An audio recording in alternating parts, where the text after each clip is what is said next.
30 টাকার ভাকা বিরিয়ানি খাওয়ার জন্য আমার এই ভাইয়েরা ঢাকা মিরপুর থেকে চলে আসছে। ভাই কি মনে করে 30 টাকার বিরিয়ানি খাইতে এলেন কামরাঙ্গীরচরে মিরপুর থেকে?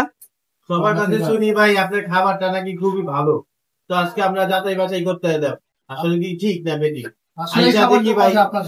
এখন আপনারা যে খাইছেন ভাই, আলহামদুলিল্লাহ, খাবারটা কেমন? খুব ভালো, আলহামদুলিল্লাহ। মিথ্যা কথা বলবেন না, কারণ আমি এই ভিডিওটা আপলোড করব ভাই। ভিডিওটা আপলোড করার পরে আপনার এই এলাকার কোনো ছোট ভাই দেখতে পারে, আপনার কোনো শুভাকাঙ্ক্ষী দেখতে পারে, তারা এসে খায় যদি ধোকা খায় তাহলে গালিটা আপনাকেই দেবে। সত্যি কথা বলেন, কেমন লাগছে বিরিয়ানি?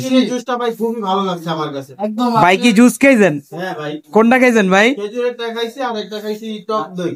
দোনোটা কেমন হয়েছে ভাই? ভাই আমার কাছে সবথেকে পার্সোনালি ভালো লাগছে খেজুরের। আপনি টক খাইছেন, মিষ্টি খাইছেন, তার মানে আপনি ডেজার্ট আইটেম পছন্দ করেন দেখে আপনার কাছে মিষ্টি ভালো লাগছে। আর টকটা কিন্তু এই খেজুরের চেয়েও বেস্ট। ওইটা খাই, টকটা খাইলে শরীরে ক্লান্তি দূর হয়, আর এটা খাইলে আপনার ঘুমাইবো। ভাই 30 টাকা বিরিয়ানিটা দাম হিসাবে কিরকম একটু বলতেন?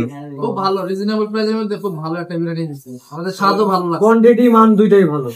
আলহামদুলিল্লাহ ভাই, আপনারা সেই মিরপুর থেকে আসছেন, আমি অনেক খুশি হয়েছি ভাই। আমার এই ছোট্ট দোকানে আপনাদেরকে পেয়ে আমি অনেক খুশি হয়েছি। ধন্যবাদ আপনাদেরকে।